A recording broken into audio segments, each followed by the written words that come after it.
बच्चों, जैसा मैंने आपसे कहा था, हमारा अगला लेक्चर होगा मुगलकालीन शासन व्यवस्था, मुगलकालीन प्रशासनिक व्यवस्था। ठीक है बच्चों, मैंने आप लोगों से कहा था जो हमारा लेक्चर नंबर 10वां होगा वो होगा मुगलकालीन प्रशासनिक व्यवस्था। ठीक है बच्चों, तो अभी लोग जल्दी जल्दी क्लास पे आ जाएँ। और अगला है हमारा, इसमें देखो सबसे बड़ी पोस्ट होती थी बादशाह की। बादशाह जो होता था उसकी सबसे बड़ी पोस्ट होती थी। बादशाह में क्या था,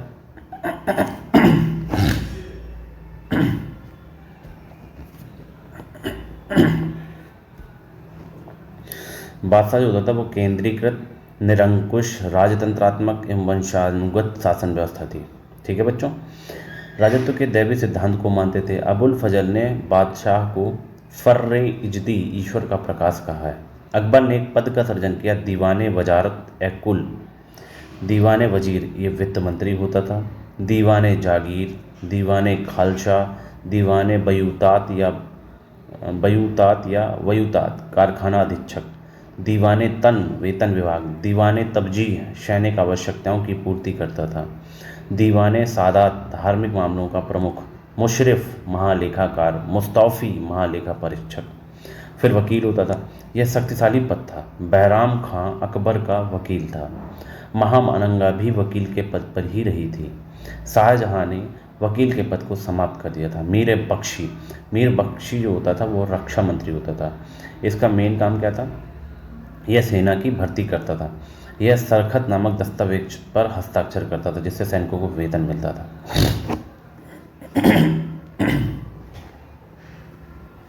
फिर अगला था मीर शामा, या इन्हीं को कहा जाता था खानसामा। मीर शामा या खानसामा, यह शाही महल की सभी आवश्यकताओं की पूर्ति करता था। इसे रसोइया भी कहा जाता था। काजी या सद्र, न्यायाधीश एवं धार्मिक मामलों का प्रमुख, काजी या सद्र कहलाता था। मुहतशिब, औरंगजेब ने इसकी नियुक्ति की थी। मीरे वहर, नौसेना का प्रमुख। मीरे बर, वन विभाग का प्रमुख। मीरे आतिश, बारूद खाने का प्रमुख। मीरे अर्ज, याचिका विभाग का प्रमुख। दरोगा ये डाक चौकी, गुप्तचर विभाग एवं पत्र विभाग का प्रमुख। और गुप्तचर के अंदर भी और होते थे खुफियानवीश, वाकियानवीस और हरकारा। ठीक है, अब प्रांतीय प्रशासन कैसे थे, तो जो अकबर का शासनकाल था, अकबर के शासनकाल में 12 प्रांत थे। बाद में ये कितने हो गए, 15। शाहजहां के समय 18 और औरंगजेब के समय 20। आप लोग ये बात बहुत ध्यान रखिएगा, अकबर के शासनकाल में जो मुगल शासनकाल था उसमें कितने प्रांत थे, 12। बाद में कितने हो गए, 15। फिर शाहजहां के समय कितने हो गए, 18। औरंगजेब के समय 20।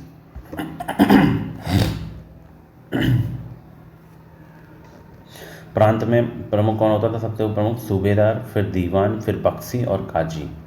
सरकार में क्या होता था, फौजदार और आमिल गुजार। जो आमिल गुजार था रेवेन्यू ऑफिसर होता था। परगना, तहसील जिसे बोलते हैं। सिकदार, आमिल गुजार या आमिल, ठीक है, ये क्लर्क होता था। गांव, चौधरी खुद या मुकद्दम, और दूसरा होता था पटवारी, रेवेन्यू डिपार्टमेंट का काम होता था उसका।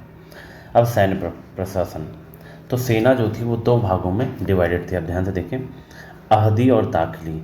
अहदी कहते थे केंद्रीय फौज को और दाखिली कहते थे प्रांतीय फौज को। फिर अहदी 2 भागों में थी, सवार और पैदल।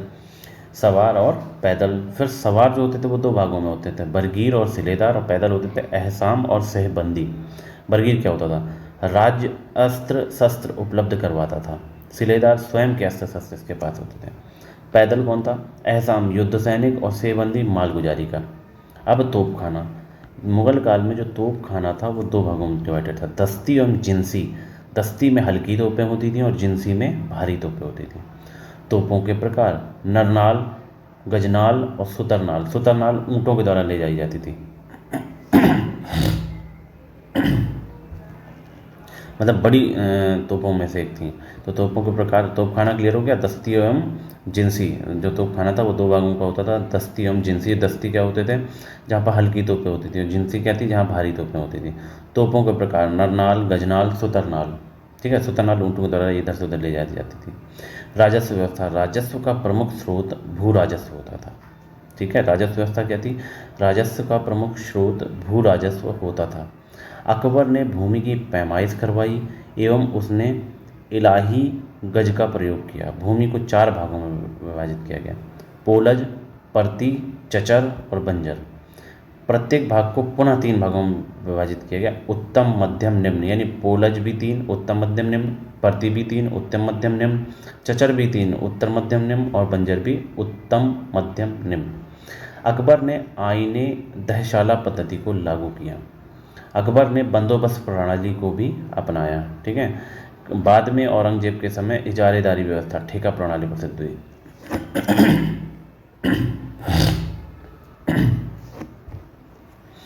मनसबदारी व्यवस्था। अकबर ने मनसबदारी व्यवस्था मंगोलों से ग्रहण की, अजबेकों से। अकबर ने सभी अधिकारियों को मनसब प्रदान किया। मनसब एक तरह का रैंक होता है। मनसबदारी व्यवस्था दशमलव पद्धति पर आधारित थी। सबसे छोटा मनसब 10, सबसे बड़ा मनसब 10,000।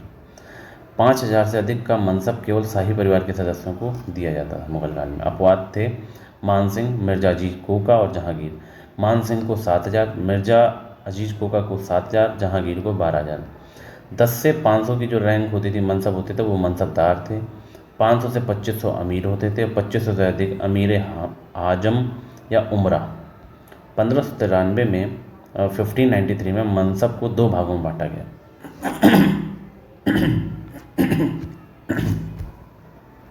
मनसब 2 तरह दी गई, जात एवं सवार। जात पद व वेतन की जानकारी, सवार सैनिक संख्या। सवार पद जात पद से अधिक नहीं हो सकता था। जहांगीर के समय दुह अश्फा एवं शी अश्फा का प्रचलन आरंभ हुआ। दुह अश्फा यानी 2 गुने घोड़े, शी अश्फा मतलब 3 गुने घोड़े। औरंगजेब के समय मसरूद का प्रयोग बढ़ गया। मसरूद क्या होती थी? सैनिकों की संख्या में अस्थायी वृद्धि। अमीर वर्ग अरब, तुरानी, अफगान, मराठा, शेखजादे, खानजादे। खानजादे कौन होते थे? अमीर के पुत्र। शेखजादे कौन होते थे? भारतीय अमीर, जहां और मराठा जहांगीर के समय अमीर वर्ग में शामिल हुए। किसान वर्ग खुद काश्त, जिनकी स्वयं की जमीन होती थी। पाही काश्त, पड़ोसी की जमीन होती थी। मुजारियम खुद प्लस पड़ोसी की जमीन।